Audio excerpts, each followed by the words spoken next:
Welcome to another episode of In the Studio with Sara Hickman Designs. Before we get started, I just want to let you know that today is brought to you by Skillshare. Skillshare is this amazing website that has tons of things that you can learn, tons of tutorials, tons of lessons, all sorts of things. This is just a sampling of the watercolor classes that are available when you just click on watercolor. So the link is down in the description below. When you use the referral link, you will get 2 months of premium membership for free. So let's go ahead and jump into today's project.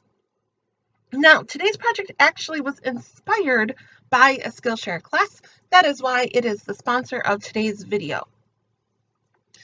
So the class that I had watched, it has escaped me which one it was. I had watched several in regards to soft pastels. And in this one in particular, he mentioned how you could use soft pastels to create paint using rubbing alcohol. So I have 90 proof, 91% or whatever it is. Proof is drinking alcohol. I don't know.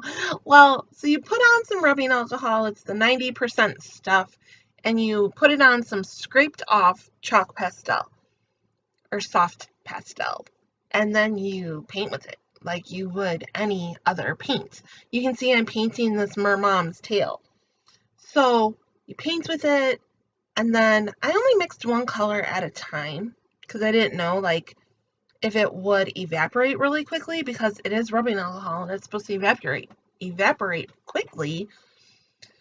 So I only kind of made one color at a time, and then I was wanting to like clean off my brush and not have it so saturated. So in the pan that you can't see is just some pans of just rubbing alcohol. So I'll kind of rinse it in the regular rubbing alcohol, just plain, no pastel in it, and it'll give me these really light effects, which is really awesome.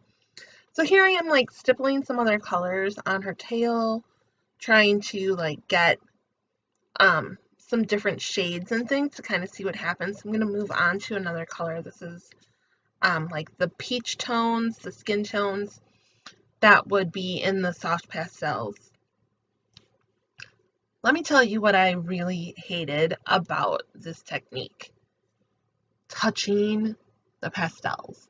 Like, soft pastels and we're not friends. Like, they creep me out. They like just have this like texture that I can't stand.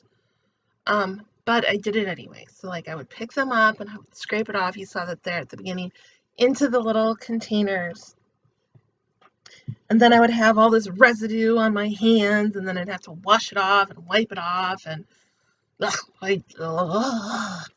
So those of you who can just like straight color with soft pastels, like pick them up and just like color with them, ooh, like bow to your mastery of skills, because I can't handle it.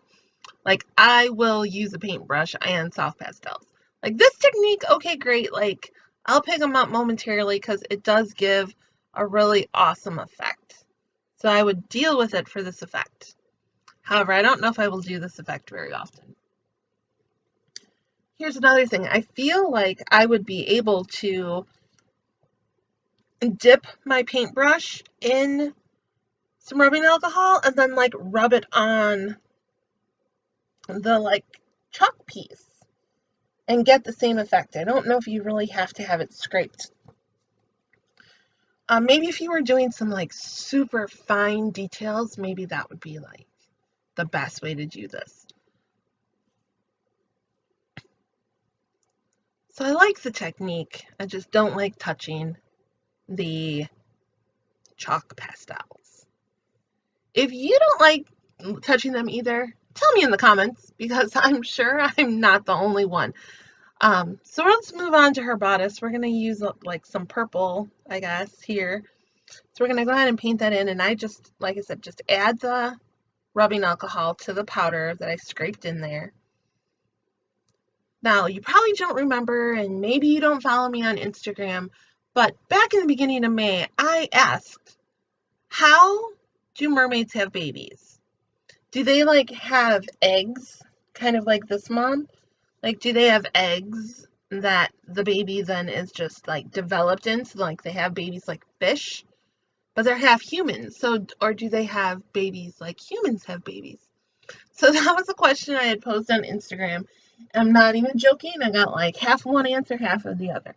Like, it was pretty much split down the middle.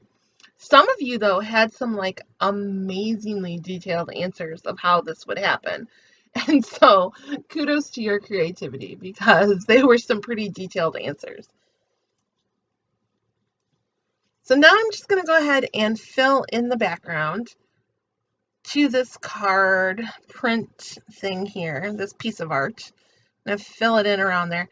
Now, one thing you might be asking yourself, when it dries, what happens? Like, do you need to fix it and stuff? You totally have to use a fixative on this. It completely will wipe off the paper. This is watercolor paper. It's Canson 300 gram, 140 pound watercolor paper. And I have this stored in a bag because it totally will just wipe off. If you don't have any fixative or anything like that, I haven't tried it on the paint style, but when you use just dry soft pastels, you can just use a colorless blender from Winsor & Newton to go over the top of it, and it totally locks all of the pastel in place. If you haven't seen that video, I will make sure I link it at the end of this video, so you can watch that technique as well. I'm just going to darken in a few other spots here. Remember that this is being brought to you by Skillshare, so go ahead and if you are not a member of Skillshare, click on the link below and it will take you for a 2-month trial subscription of premium. So you'll get to try out all of the great classes. And I even have a class there. Right now it's just one. There will be more, but if you want to learn how to create a galaxy, that class is there as well. So here I am just cleaning up the edges a little bit because you can actually erase this pastel. So cleaning up those edges, getting it nice and clean. Thank you so much for watching today's episode of In the Studio with Sara Hickman Designs. I will see you next time.